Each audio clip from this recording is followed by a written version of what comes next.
다음 소식입니다. 집 사도 됩니까? 전문가 10분에게 물었습니다. 정부에 잇따른 부동산 규제 조치로 서울과 수도권 주택시장이 조정받을 것이라는 전망이 나오고 있습니다. 이 가운데 전문가들은 대부분 정책 효과로 집값이 조정받게 되는 2018년이 오히려 집 사는데 적기가 될 것으로 예상을 했습니다. 부동산 전문가 10명을 대상으로 주택 구입 적기를 언제로 보느냐라고 물어봤더니 8명이 2018년 중에 구매하라고 답을 했네요. 전문가들은 파리 부동산 대책과 12사 가계부채 대책 등 연이은 강력한 규제로 내년 상반기까지는 주택시장 조정이 불가피할 것으로 보고 있습니다. 하지만 이 같은 조정이 오래가지는 않을 것이고 또 조정이 끝나면 서울을 중심으로 집값이 안정적으로 상승세를 탈 것으로 유지할 것으로 예상하고 있습니다. 따라서 주택 수요자들은 지금보다는 내년에 저렴한 값에 구입할 수 있는 좋은 기회가 올 것이라고 하네요. 네, 성함들을 보면 이름만 대면 알만한 부동산 전문가들 10분에게 네. 지금 집 사도 되냐는 질문을 던졌고요. 네. 일단 올 연말 이내에 집을 사라고 하신 분들은 단 한 분도 없었어요. 그리고 2018년도에 8분. 그러니까 이 2018년도의 의미는 네. 조정시 매수를 하라는 뜻이죠. 지금보다는 내년에 더 떨어질 거라고 보는 거죠. 그렇죠. 그러니까 2018년도 조정시 매수, 2019년도의 조정시 매수 이런 조정이라는 전제가 들어간 거고요. 2018년도를 선택하신 분이 총 8분이고요. 네. 2019년도를 선택하신 분이 2분, 2020년 이후를 선택하신 분이 1분이에요. 이렇게 되면 합이 11분이 되는데 네. 왜 그러냐면 한 분 같은 경우는 2018년도에는 실수요자, 2019년도는 투자자로 해서 그걸 좀 나누셨어요. 양쪽으로, 네, 그래서 이제 11분이 됐는데 네. 실질적으로는 10분한테 질문을 던진 것이고요. 네. 2018년도에 집을 매수하라라고 지금 보시는 분들은요. 네. 올해 같은 경우는 아까도 말씀드렸지만 전체적으로 내년 상반기까지는 강력한 규제 등으로 인해서 주택시장 조정이 불가피할 것이다. 네. 그렇지만 내년에 조정이 오게 되면 너무 미루지 말고 살아라고 지금 말씀을 하시는 이유는요. 이 같은 정책 효과로 일시적인 조정이 장기간의 집값 하락으로 이어지지 않을 걸로 본다. 이렇게 이제 생각을 하시니까 내년쯤에 조정장에 매수를 해라라는 게 8분이 되는 거고요. 네. 19년도를 말씀하신 분들은 왜 19년도를 말씀하시냐면 입주 물량 영향을 무시할 수가 없다. 특히나 경기도 같은 경우는 상당한 물량이 나오기 때문에 결국은 서울에도 영향이 미칠 것이고 그리고 금리 인상 이 부분도 영향을 미치니까 18년도 정도는 지켜보고 19년 정도를 보는 게 좋지 않겠냐라는 게 이제 19년도를 선택하신 분들의 입장이고요. 2020년도는 고종환 씨가 선택을 하셨는데 네. 2020년도 이후는 지금 집값을 잡겠다는 정부 의지가 워낙 강한 데다가 금리 인상도 상승 추세로 방향을 이미 잡았고 그리고 입주 물량도 내년 한 해로 끝나는 게 아니라 계속 있을 것이니까 네. 서두르지 말고 조금 천천히 봐라. 이렇게 지금 입장들이 다 갈리고 있는 것 같아요. 네. 주변에 보면은, 그러니까 저 개인적으로는 지금이 살 타이밍은 아니라고 생각을 하는데, 네. 아무래도 11월에서 내년 2월 사이에 이제 전세 재계약이 보통 많잖아요. 그게 예. 참 답변 드리기 어렵더라고요. 네, 근데 지금 내가 이걸 재계약을 할까 아니면 차라리 지금 집을 살까요? 라고 많이들 또 물어보시더라고요. 저는 그렇게 말씀드리죠. 한 번만 더 전세 사세요. 한 번만 더. 네, 이번이 마지막입니다. 한 번만 더 전세 사세요. 더 이상 전세 가격 오르지 않습니다라고 이제 말씀을 드리는데 여기에 그럼 전문가 10분에 덧붙여서 추서님은 이 세 팀 중에 어느 쪽에 손을 드시겠습니까? 저는 이렇게 말씀드릴 수 있을 것 같아요. 단순하게 연도를 찝기보다는 실수요자, 그러니까 들어가서 사실 분이라고 하면 네. 각 지역별로 입주가 대량으로 몰리는 시기가 있어요. 입주가 대량으로 몰리는 시기를 노리게 되면 네. 왜 그러냐면 입주 시점에 지금 잔금 대출이 되질 않는 데다가 네. 분양권 같은 경우는 계약금 10%만 가지고 사신 분들이 생각보다 전세 가격이 낮게 되면 손을 들어버리실 분들이 많거든요. 그래서 실수요자라고 하면은 입주 시점에 물량을 노리고요. 네. 투자자라고 하면은 뭐 연도 내년 후년을 보실 게 아니라 가격을 훨씬 더 밑으로 맞춰 놓을 필요가 있어요. 그러니까 의외로 상황이 네. 어렵게 되면서 전세 가격도 못 맞추고 입주 기간 내에 잔금을 못 치르게 되면 이자가 10% 가까이 되기 때문에 네. 그 기간을 못 채우면서 던져지는 물건들이 생길 수가 있으니 특히나 입주 물량이 많게 되면은 그런 물건들이 더 나올 가능성이 크잖아요. 네. 그러니까 투자자는 그 가격을 훨씬 더 밑으로 받쳐놓고 그런 물건이 걸리게 되면 매수를 할 수 있는 거죠. 대규모 입주장은 2018년부터 시작이니까 2018년도는 반포가 될 거고요. 네. 2019년도는 잠실, 헬리오시티를 네. 시작으로 해서 개포, 그리고 강동, 고덕 뭐 이런 데들이 대규모 입주장이 시작이 되니까 네. 그쪽 시장에 관심이 있다라고 하면 입주장 관심 있게 지켜보실 필요가 있습니다. 오히려 강남 4구는 내년 이후에 차차 기다리면 기회가 더 큰 기회가 올 수도 있다라는 말씀이네요. 네, 그렇게 보시면 될 것 같아요. 네, 다음 소식입니다. 이번 기사는 기사가 아니고요. 추선님이 특별하게 준비해 주신 추선 특별 코너 되겠습니다. 특별 코너인가요? 네. 네, 오늘은 일반 분양과 관련해서 제가 최근에 좀 느낀 바를 좀 설명해 드리고 싶어서요. 왠지 그 부동산 기사들이 광고성 기사가 걸러지지 않고 있다라는 느낌이 들어서요. 이번 주에 있었던 일반 분양 결과를 가지고 네. 최근 기사들이 어떤 동향으로 이런 광고성의 느낌으로 나는지 좀 설명을 좀 드렸으면 해요. 제가 오늘 그 서두에 냉탕인지 온탕인지 헷갈린다고 그랬던 이유 중에 하나가 사실 이번 주 기사들을 지난주 보니까. 예, 분양이 핫하다고 그래갖고 내가 지금 분위기를 잘못 읽고 있나 그런 생각을 그런 생각이 하게 드시죠. 됐었거든요. 네. 그래서 그런 부분들을 좀 바로잡기 위해서 최근에 있었던 일반 분양을 대상으로 해서 그 기사들 내용과 어떤 점을 봐야 될 것인지 좀 설명을 좀 드리려고 하는데요. 12사 대책이 발표가 됐잖아요. 네. 그러면서 일반 분양이 그동안에 막 대책이 어떤 식으로 방향을 잡을지 모르니까 밀어놨었거든요, 건설사들이. 일반 분양 물량들을 본격적으로 뿜어내기 시작했어요, 네. 이번 주에. 그러면서 어떤 기사들이 나오기 시작했냐면, 이 기사를 보시면, 화면을 보시면 아시겠지만은, 뭐, 대출 재기 전 청약하자, 견본주택 인산 이내, 가을 청약 인기몰이 예고, 뭐, 대출 규제에도 청약 열기 후끈, 21만 명 청약 광풍, 식지 않는 청약 열기, 뭐 이런 식의 기사들이 줄줄이 막 쏟아져 나왔어요. 네. 그 대표적인 사례가 고덕 아르떼움 모델하우스 기사인데요. 개관 첫날 북새통 이러면서 기사가 나왔다는 거죠. 엄청 핫했다고 저도 들었습니다. 네. 저 같은 경우도 그냥 기사만 봤으면 그냥 또 광고성 기사겠지라고 생각을 했을 것 같아요. 그건 이유는 뭐냐면 네. 기본적으로 가격이 상승할지 떨어질지는 뭐 우리 영역이 아니니까 모른다고 치더라도 청약을 할 수 있는 사람의 수가 제한이 됐잖아요. 1순위도 그렇죠. 2년으로 늘어났죠. 네. 그런데다가 또 뭐 있죠? 세대주만 청약할 수 있죠. 네. 그리고 세대원 중에 지난 5년간 한 번이라도 당첨됐으면 안 되고. 안 되죠. 그런데다가 또 가점제 100%로 일단 청약을 할 수 있는 사람의 수가 줄어들었잖아요. 네. 그러면 경쟁률은 떨어지는 게 정상이거든요. 그런데 경쟁률 막 북새통을 이룬다 그러고 몇십만 명이 뭐 청약 줄을 섰다라고 하니까 잘 이해가 안 가는 거. 뭔가 언밸런스한 거죠. 네. 그런 상황에서 만약에 이제 기사만 있었다고 하면 안 믿었을 텐데 사진을 보니까 지금 사진에서 보이시죠? 이 줄 쓴 모습들. 이건 지금 고덕 아르떼온 기사이고요. 네. 사가정 아이파크 같은 경우도 이 밖에 줄 쓴 모습을 보면 사진을 보면 안 믿을 수가 없어요. 아, 실제로 일반 분양 청약은 엄청나게 핫한가 보다. 거기에 또 밑에 기사를 보시면요.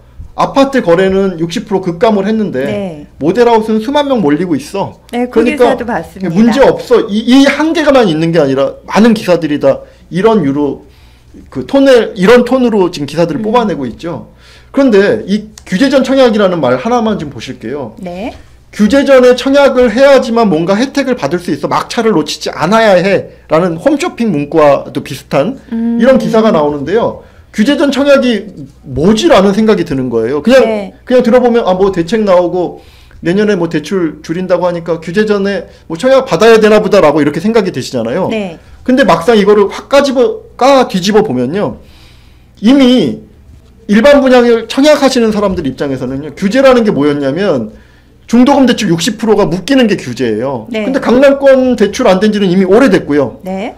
파리 대책으로 인해서 중도금 60% 대출이 40%로 줄었어요. 근데 그게 올해 말에 시행이 되는 게 아니라 파리 대책으로 이미 묶였다라는 거거든요. 그럼 규제 전 청약이라는 게 도대체 뭐야? 라고 생각을 해볼 수가 있죠. 그러니까 막차가 새로운 규제는 없다는 이야기잖아요. 바로 그거예요. 그래서 제가 규제 전 청약이 뭔지 하고 내용을 봤더니 네. 그 내용이 뭐냐면 중도금 보증한도 5억 낮추고 네. 중도금 보증 비율을 90에서 80%로 낮추는 게 올해 말까지고 내년 초부터 시행이 되니까 그 규제 전 청약을 해라라는 얘기거든요. 네. 그런데 지난번에도 우리가 이 기사를 다뤘지만 이것은 HUG가 금융권에 하는 보증이에요. 실질적으로 대출을 아니 그 집을 매수하시는 분 입장에서는 금리가 뭐 0. 몇 프로 올라가고 내려가는 문제지 이렇게 중도금 대출이 60%에서 40% 주는 문제는 이미 파리 대책으로 시행이 된 거거든요. 개인한테는 직접적인 연관이 없다라는 말씀이죠. 그러니까 제가 봤을 때는 막차는 이미 떠났는데 네. 막차가 2017년 12월 말에 떠나니까 그 전에 살아라는 것부터가 잘못된 기사라고 이제 말씀을 좀 드리고 싶은 거예요. 자, 그리고 이제 결과를 지금 한번 볼게요. 네. 그래서 결국 어떤 결과들이 나왔냐면요. 네. 이번 주에 서울에서 가장 핫한 단지들 세계 1순위 청약 경쟁률이 나왔어요. 자, 내용을 잠깐 보시면요. 네. 고덕 아르떼원 최고 110대 1로 전평형 마감. 네. 녹번역 이편한 세상 캐슬 최고 28대 1로 1순위 청약 마감. 사가정 센트럴 아이파크 1순위 당해 마감 최고 13.5대 1. 자, 제목만 보면 어떤 생각 드세요? 뭐 고덕 아르테온 사실 숫자 듣고 수치 듣고 제가 선방했네라고 생각했거든요. 뭐 어마어마한 경쟁률. 네. 역시 사람들이 이렇게 몰릴 만한 이유가 네. 있었어. 뭐 녹번역 같은 경우도 뭐 그렇고 네. 현대산업개발도 기사 제목만 보면 아 그렇게 줄을 많이 쓰더니 역시 1순위들만 모집했어라고 꼼꼼히 들어가지 않으면 이렇게 넘어갈 수가 있는데 경쟁률을 실제로 좀 안으로 들어가서 볼게요. 네. 고덕 아르떼온 110대 1의 경쟁률을 기록한 거는요. 네. 세 가구가 나온 물건이에요. 아. 보통 일반적으로 결과에서 뭐 몇십 대 1, 몇백 대 1이 나온 것들은요. 최고 네. 경쟁률이라는 거는 보통 한 가구짜리 내놓고 한 가구에 110명이 모집을 하게 되면 110대 1, 1이 되는 거죠. 300명이 모집을 하게 되면 300대 1이 되는 거거든요. 그래서 110대 1이라는 건 세 가구가 모집을 한 것이기 때문에 큰 의미를 둘 필요는 없고요. 고덕 아르떼온 같은 경우 보시면 59제곱 전용 면적 네. 59제곱이 41대 1 정도, 40대 1 정도를 기록을 했고요. 네. 84 같은 경우는 보시면 4.6대 1에서 11.7대 1이에요. 근데 작년이나 얼마 전까지 경쟁률 포인플레스님 기억나시죠? 네. 84 경쟁률이 한 어느 정도 됐었죠? 뭐 최소한 25 이상은 넘어갔던 것 최소한 같은데. 몇십 대 1의 경쟁률을 네. 기록을 했는데 84 같은 경우 경쟁률이 지금 한 10대 1선으로 줄어들었어요. 그리고 지난주에 제가 그 즐기는 부동산은 계속 올려드리지만 84의 경쟁률이 이미 10대 1 이하로 줄어들었고요. 녹번 이편한 세상 캐슬을 봐도 59 경쟁률이 20대 1 안팎이에요. 그러니 59 경쟁률이 서울권 같은 경우 20대 1이었던 적이 도대체 언제였는지 잘 기억을 더듬어 보시면 아주 오래전이었다는 거고요. 84의 경우는 더 심각해요. 4.9대 1에서 7.2대 1로 거의 한 5대 1 경쟁률로 줄어들었어요. 10대 1도 안 나왔군요. 네. 사가정 아이파크 경쟁률을 보시면요. 네. 59제곱이 7.55대 1이에요. 이거는 참 낮은 것 같습니다. 네, 낮다라고 볼 수 있죠. 84 같은 경우는요. 4.27대 1, 2.05대 1이에요.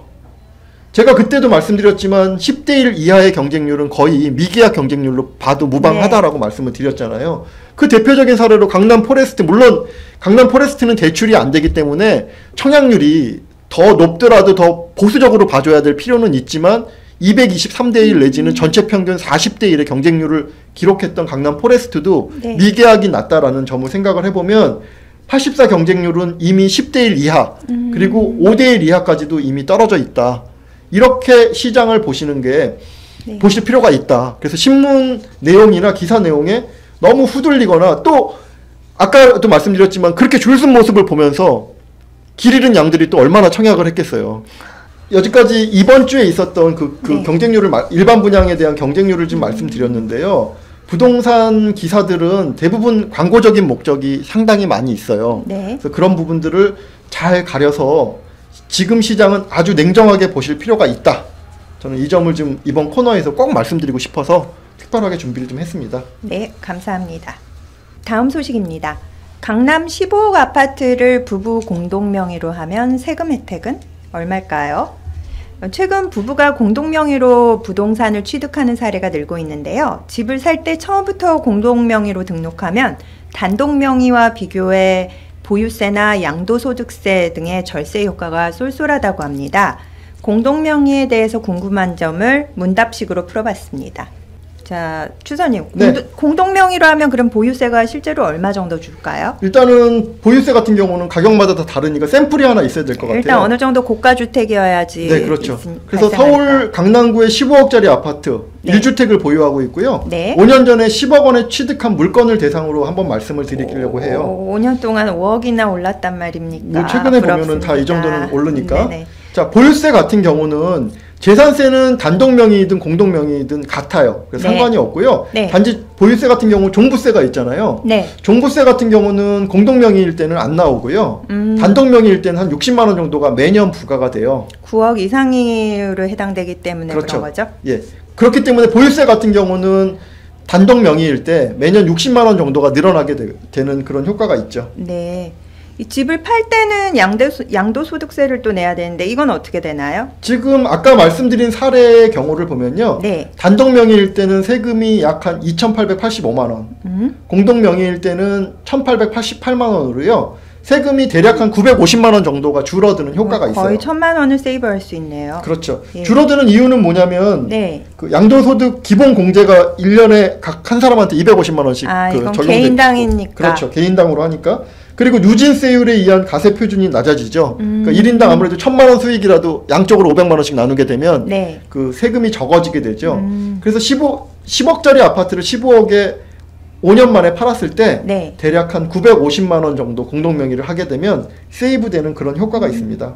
이거는 주택의 경우고 상가나 빌딩 같은 경우에는 어떨까요? 상가도 좀 예를 볼게요. 5년 전에 10억 원에 취득을 해서 네. 현재 시세 15억. 근데 상가가 이렇게 15억짜리가 있나요? 뭐 조그만 이렇게 한 구분 칸, 두 상가. 칸짜리 구분 그런 상가. 거는 예. 있을 수 있겠네요. 이런 경우에 그 양도소득세 같은 경우는요. 단독 명의 같은 경우는 약 한 1억 5,500만 원 정도. 양도세가. 네. 공동 명의 같은 경우는 1억 3천만 원 정도로요. 약 2천만 원 정도가 세이브가 되는 그런 효과가 있어요. 그러니까 이런 상가 살 때는 2천만 원이면 사실 뭐 적은 돈 아니니까 네. 아무래도 공동 명의로 하는 것이 이익이 되겠죠. 공동 명의로 취득할 때 특히 주의할 점 있으면 짚어주시면 감사하겠습니다. 이제 보통 아내분 같은 경우 주부이신 경우들이 있잖아요. 네. 직업이 없는. 그런데 공동 명의로 임대사업자 등록을 하게 되면 임대료 수익이 발생을 하게 되고요. 그쵸? 그런 경우에 지역가입자, 그 건강보험이 지역가입자로 전환을 하게 돼 있어요. 전에는 남편 밑에 뭐 피부양자로 들어가 있었다가 네. 지역가입자로 전환을 하게 되면 지역가입자의 그 건강보험료가 의외로 비싸요. 엄청 비싸더라고요. 그래서 막 수십만 원씩 이런 네. 부담이 발생하는데 그게 매월 발생하니까 네. 상황에 따라서는 오히려 손해보는 경우가 생길 수가 있어서 그거 주의하셔야 되고요. 그리고 어차피 새로운 물건을 살 때는 공동 명의로 그냥 하면 취득세 내야 되는 거니까 상관이 없는데 네. 예를 들면 이미 남편인 뭐 제 명의로 가지고 있다가 네. 아내한테 주게 되면은 그 반쪽분에 대해서 취득세가 발생하죠. 여보 사랑해, 내가 이번에 지분 50%를 당신한테 선물로 줄게라고 그러고 그러면 주려고 주는 했는데 것까지는 괜찮은데 이게 취득세가 뭐 예를 들면은 15억짜리라고 하면은 얼마인가요? 뭐 그냥 12억으로 하죠. 12억이면 네네. 6억에 대해서 이게 발생하니까 한 2%, 2%, 3% 이렇게 발생하면 막 1,000만 원대가 훅 넘어가 버리거든요. 저는 그 배우자에게 6억의 그 지분 가치를 선물해 주려고 그랬는데 세금이 1,000에서 2천만 원 사이가 네, 나라에 나와버리는 갑자기 1,000만 원 넘게 세금을 내야 되는 사태가 발생하는 그러니까 거죠. 여보 사랑해 플러스 나라도 사랑하는 그런 결과가 오게 되죠. 처음부터 공동 명의로 구입하시는 게 여러모로 유리할 것 네, 그래서 같습니다. 처음 사실 때는 부부간에 좀 논의를 하셔가지고 최근에는 그리고 다 추세가 아니 돈을 혼자 버는 거 아니잖아요. 그래서 공동 명의로 바뀌는 추세니까 공동 명의로 하시는 것을 좀 저는 많이 권하는 편이에요. 네, 금주의 단신 소개해드리겠습니다. 거래 절벽 속 집값이 오르는 이유는 서울 부동산 정보광장에 따르면 지난 10월 한 달간 서울에서는 3,463건의 아파트 매매 계약이 신고됐는데요. 이는 지난해 같은 기간의 4분의 1 수준이라고 합니다. 원래 계약 후에 60일 이내에 신고를 하는 거다 보니까 시간이 지나면은 이 신고되는 거래 건수가 늘긴 하겠지만 그렇다 하더라도 작년 수준을 크게 밑돌 것만은 분명해 보입니다. 이른바 거래 절벽인가요? 네, 완벽한 거래 절벽이죠. 왜냐하면 75%가 줄었으니까 거래가. 그러니까는 뭐 정말 거래 절벽이라고 할 수 있죠.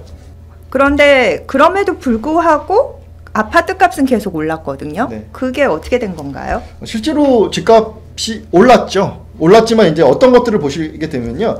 아파트 시세 정보 같은 경우에는 표본 주택의 가격 변동을 토대로 만들어져요. 네. 조사 기간에 표본 주택이 거래된 경우에는 실거래가 통계에 그냥 반영하면 되는 거고요. 네. 그런데 거래가 없을 때는 어떻게 해야 되냐면 네. 아주 뜨문뜨문 있는 거래를 해당 지역에 있는 공인중개사가 유사한 거래에 기초하여 산출한 가상의 가격이 통계에 반영되거든요.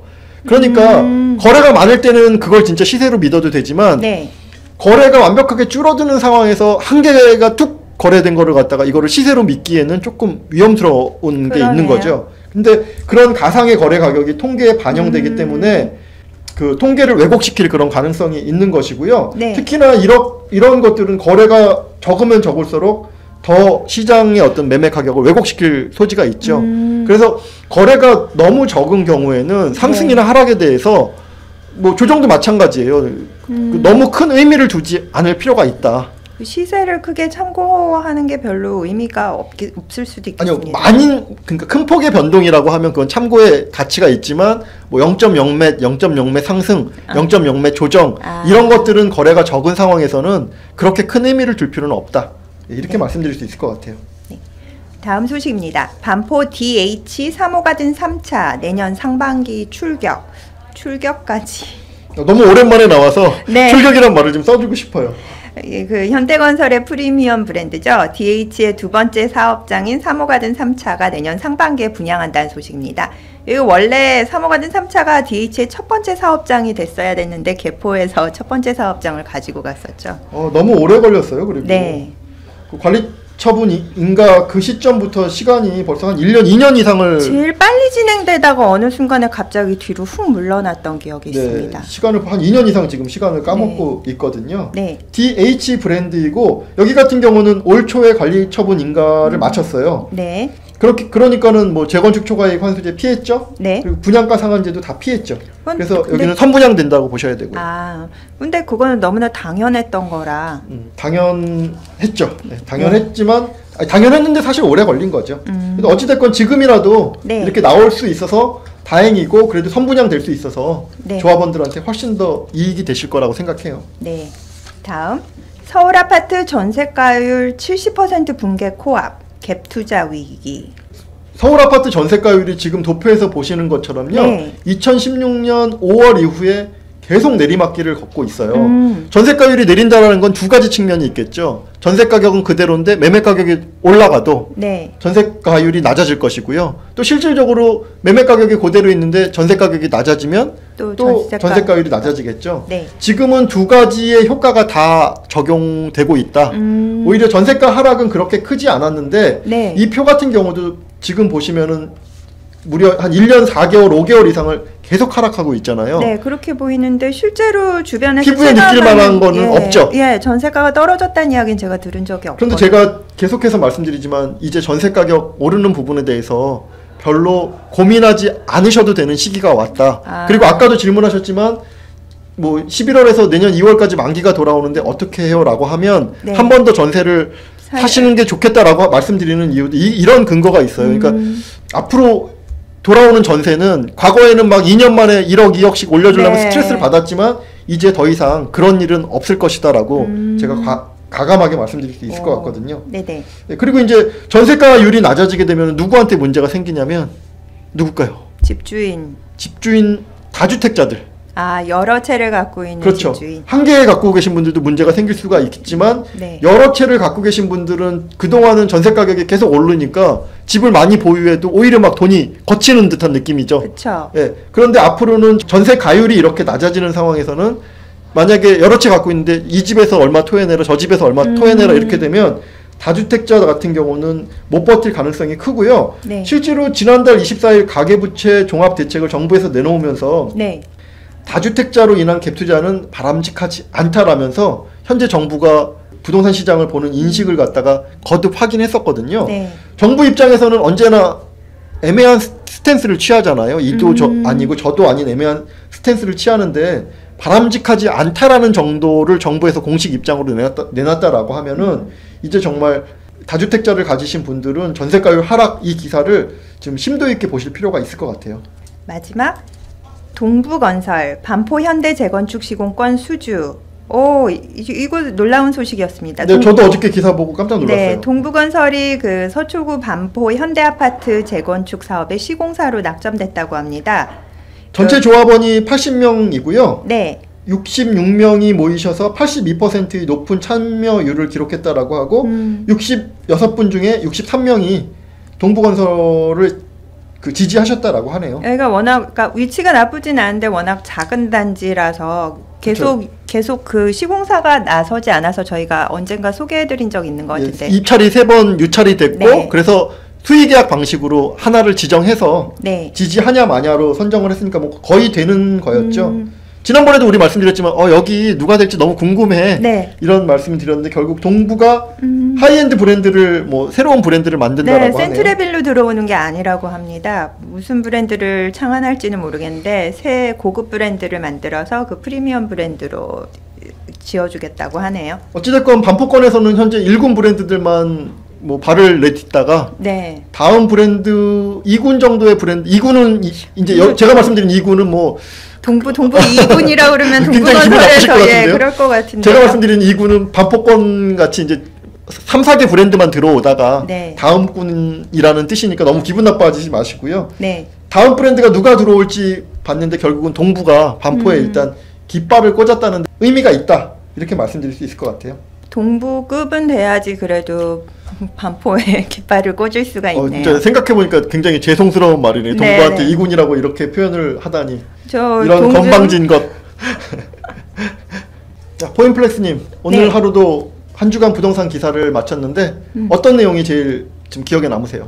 지난주에 이어서 이번 주도 좀 헤비한 내용들이 많았는데요. 개인적으로는 집 사도 됩니까? 전문가 10명에게 물었더니 그 기사가 제일 좋았습니다. 좀 인상에 남는 부분은 어떤 내용이었어요? 지금 움직이지 말라라. 2018년부터 2020년까지 그때까지 이제 기다리면서 주워가라라는 표현이 맞을까요? 뭐 그거는 상황에 따라 달라질 수 네네. 있죠. 다주택자들이 얼마나 물건을 던지느냐에 따라서 약간 조정 내지는 주워갈 수 있는 상황이 될 수도 있는 거죠. 전문가들도 그때는 매물이 많을 거라고 지금 보고 있다는 게 좀 고무적이었던 것 같습니다. 네. 그 여러 경로로 집값이 상승한다라고 하니까 좀 네. 불안하신 분들이 있을 텐데요. 사실 객관적인 지표들은 전문가 10분이 단 한 명도 올해 집 매수에 대해서 권하지 않았다라는 거는 시사하는 바가 상당히 크다라고 보여집니다. 저 같은 경우는 오늘 기사 중에 제일 기억에 남는 게 분양가 상한제예요.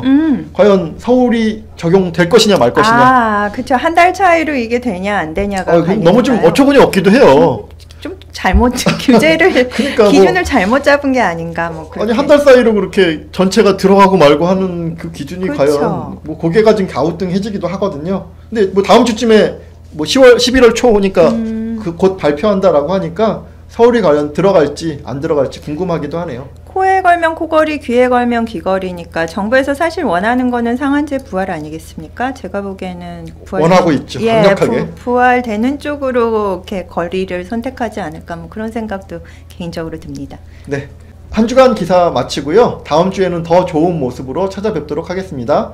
감사합니다.